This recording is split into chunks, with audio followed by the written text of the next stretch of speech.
نحمد اللہ تعالی ونصلی ونسلم علی رسولہ الکریم وعلی آلہ واصحابہ اجمعین اما بعد اعوذ باللہ من الشیطان الرجیم بسم اللہ الرحمن الرحیم الحمد للہ تعالی ثم الحمد للہ تعالی ثم الحمد للہ تعالی۔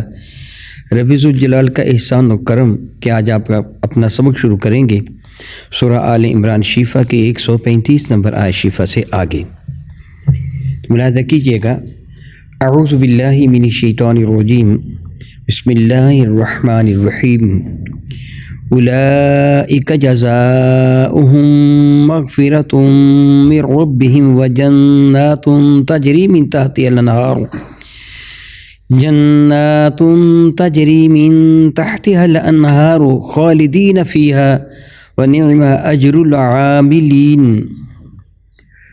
اولئک یہ وہ لوگ ہیں کہ جزاؤہم ان کا بدلہ ہے، ان کے جزا ہے ان کے اعلیٰ اعمال، ان کے افعال حسنہ کی، کہ مغفرت ان کے لیے مغفرت ہے، من ربہم ان کے رب کی جانب سے، کہ اگر ان سے کوئی کوتاہی کو غلطی سرزد ہو بھی جائے گی تو رب کائنات جل وعلا ان کو معاف فرما دے گا۔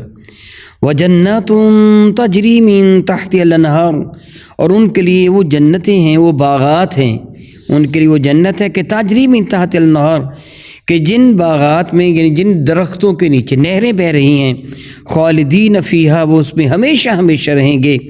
ونعم اجر العاملین، یہ کتنا پیارا اجر ہے ان لوگوں کے لیے کہ جو عمل کرنے والے ہیں، یعنی نیک عمل کرنے والے ہیں۔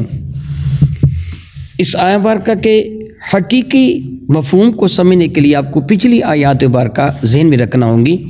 پروردگار عالم جل وعلا ارشاد گرامی قدر فرماتا ہے ایمان والوں کو، وَاتَّقُوا النَّارَ الَّتِي اُعِدَّتْ لِلْكَافِرِينَ، اپنے آپ کو بچاؤ جہنم کی اس آگ سے کہ جو کافروں کے لیے تیار کر رکھی ہے۔ وَأَطِيعُوا اللَّهَ وَالرَّسُولَ لَعَلَّكُمْ تُرْحَمُونَ، اطاعت کرو اللہ تعالیٰ کی اور اللہ تعالیٰ جل وعلا کے رسول کی، اس امید پر کہ تم پر اللہ تعالیٰ کی رحمتوں کا نزول ہو۔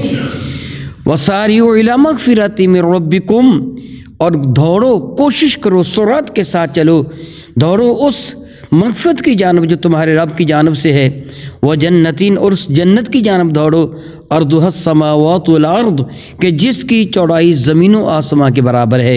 وَأُعِدَّتْ لِلْمُتَّقِينَ، یہ جنت ان لوگوں کے لیے تیار کر رکھی گئی ہے کہ جو متقی ہیں۔ جہنم کافروں کے لیے ہے اور جنت متقی لوگوں کے لیے، ایمان والوں کے لیے۔ الذین، وہ متقی کون لوگ ہیں؟ ينفقون، جو خرچ کرتے ہیں اللہ رب العزت جل وعلا کی رضا کی خاطر، فی السراء، سرور خوشی میں بھی، والضراء، اور رنج میں بھی، والکاظمین الغیظ، وہ غصے کو پی جانے والے ہیں، والعافین عن الناس، وہ لوگوں کو معاف کرنے والے ہیں۔ واللہ یحب المحسنین، اللہ تعالیٰ نیک اعمال کرنے والوں سے، احسان کرنے والوں سے پیار فرماتا ہے۔ والذین، یہ وہ لوگ ہیں، اذا فعلوا فاحشۃ، جب ان سے کوئی بے حیائی کا کام سرزد ہو جاتا ہے، اور ظلموا انفسہم، یہ وہ اپنی جانوں پہ کوئی ظلم کر بیٹھتے ہیں، کوئی گناہ کر لیتے ہیں، ذکر اللہ، وہ فوراً اللہ تعالیٰ جل وعلا کا ذکر کرتے ہیں، اللہ کو یاد کر لیتے ہیں۔ کوئی گناہ ہو جاتے ہیں فوراً وہ اپنے رب کو یاد کرتے ہیں، فاستغفروا لذنوبہم، اور اپنے رب سے اپنے گناہوں کی معافی مانگتے ہیں۔ وَمَن يَغْفِرُ الذُّنُوبَ إِلَّا اللَّهُ، یہ یقین رکھتے ہوئے کہ اللہ تعالیٰ کے سوا کون ہے جو گناہوں کو معاف فرما سکتا ہے، یقیناً وہی گناہوں کو معاف فرماتا ہے۔ وَلَمْ يُصِرُّوا عَلَىٰ مَا فَعَلُوا، ان سے گناہ تو سرزد ہو جاتا ہے، وہ معصوم خطا نہیں ہیں، عادل ہیں۔ حالت ان کی کیا ہے؟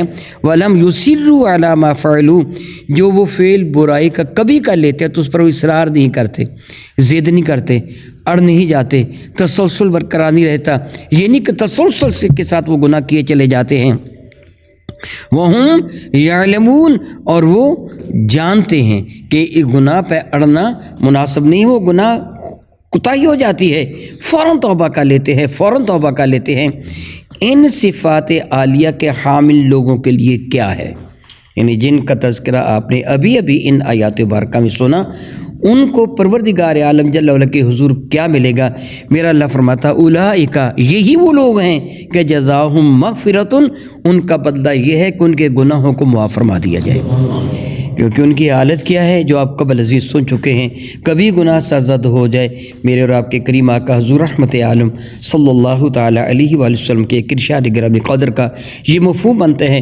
اللہ تعالیٰ کو وہ گناہ گار بڑا پیارا لگتا ہے کہ جب اس سے گناہ سرزد ہو جائے فوراً توبہ کر لیتا ہے، اپنے رب سے ڈرتا ہے.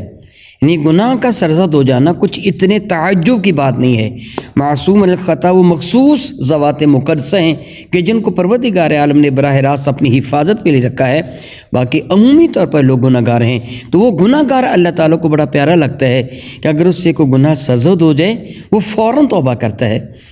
سیدنا علی المرتضیٰ کرم اللہ تعالیٰ وجہ الکریم سے مروی ہے کہ منافق گناہ کو معاذ اللہ ناک پہ بیٹھی ہوئی مکھی خیال کرتا ہے. کوئی بات نہیں، میں توبہ کر لوں گا. یعنی ناک پہ بیٹھی مکھی کے لیے کیا ہوتا ہے؟ بندہ کہتا ہے جب میں چاہوں گا معمولی سا ہاتھ ہلاؤں گا ناک پہ بیٹھی مکھی اڑ جائے گی. لیکن ایک ایمان والا متقی گناہ کو پہاڑ خیال کرتا ہے کہ یہ مجھ پہ گر گیا تو میں ہلاک برباد ہو کے رہ جاؤں گا. گناہ سے سرزد ہو جاتا ہے، اپنے آپ کو گناہ سے بچاتا ہے. وہیں ہمیں جب گناہ سرزد ہو جاتا ہے تو لرز اٹھتا ہے، اس کو حیا آتا ہے، وہ پشیمان ہو جاتا ہے، پریشان ہو جاتا ہے میں نے گناہ کیوں کیا. فوراً اپنے رب کے حضور توبہ کرتا ہے اس ڈر سے کہ کہیں توبہ سے قبل مجھے موت نہ آ جائے. کون کیا جانتا ہے کہ اس کو موت کب آ جائے گی. اس لیے اللہ تعالیٰ جل وعلا سے پیار فرماتا ہے کہ یہ میرا بندہ اس سے کوتاہی سرزد ہوگی.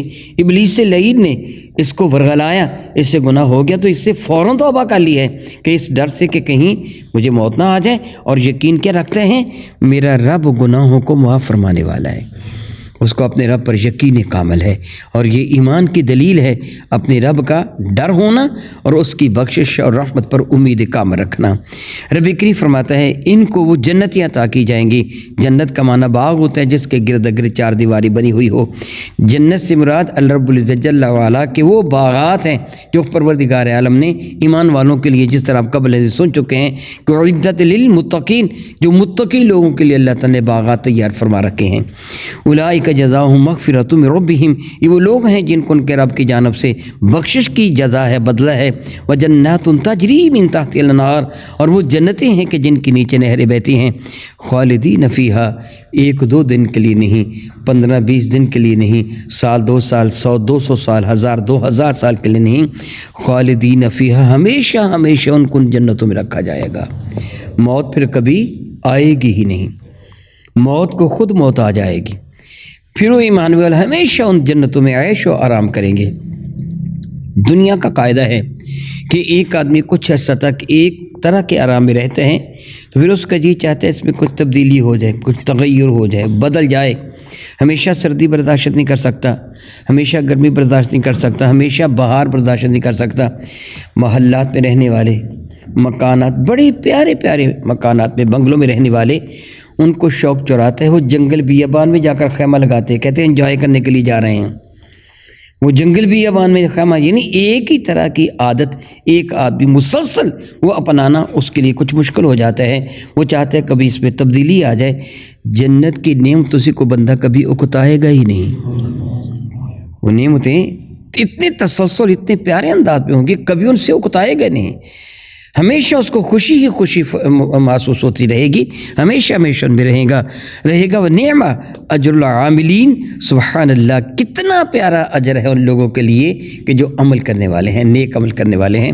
پتہ چلا تنہا ایمان کافی نہیں ہے، نیک اعمال کی بھی ضرورت ہے. تنہا ایمان ٹھیک ہے جنت میں تو لے جائے گا، لیکن خدا نخواستہ گناہ کیے، جرم کیے تو اللہ تعالیٰ جل وعلا معاف فرمائے، حساب ہو گیا، وہ تو ہلاک ہو گیا، وہ تو جہنم میں چلا گیا. پھر کتنا عرصہ تک جہنم میں رہے گا، اور کب میرے نبی کی شفاعت کے صدقہ سے اللہ تعالیٰ اس کو جنت عطا فرمائے گا، یہ میرا اللہ جانتا ہے کہ کب پھر ان کو جنت عطا کی جائے گی. جو اب آپ کو ولی سن چکے ہیں، اللہ تعالیٰ فرماتا ہے ساریعوا الی مغفرۃ من ربکم، دوڑو اس مغفرت کی جانب جو تمہارے رب کی جانب سے ہیں. وجنۃ ارضها السماوات والارض، وہ جنت اس کی طرف دوڑو جس کی چوڑائی زمین و آسمان کے برابر ہے.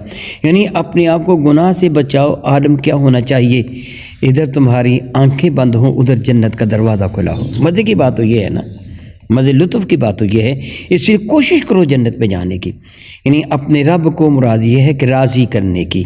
جب تمہارا رب تم سے راضی ہو جائے گا، تمہارا انجام اعلیٰ ہوگا، تو جنت تمہارا مقدر بن جائے گی۔ او کما قال اللہ تبارک و تعالی، واللہ تعالی اعلم باسرار کتابہ۔